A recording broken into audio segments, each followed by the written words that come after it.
મારું નામ જેડી કથિરિયા, કામરેજ તાલુકા પંચાયત, વિપક્ષ નેતા, આમ આદમી પાર્ટી।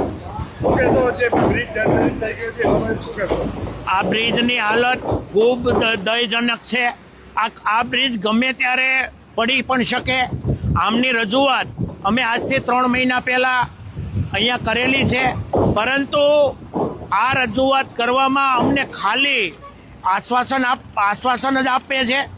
પરંતુ અહીંયા એક દુઃખની મોટી વાત એ છે કે અહીંયાથી લગભગ 16 જેટલા ધારાસભ્યો અને 2 કે 3 થી વધારે સાંસદો આ જ રોડ રસ્તા ઉપર નીકળે છે, તો ખૂબ મોટી શરમજનક વાત કહેવાય।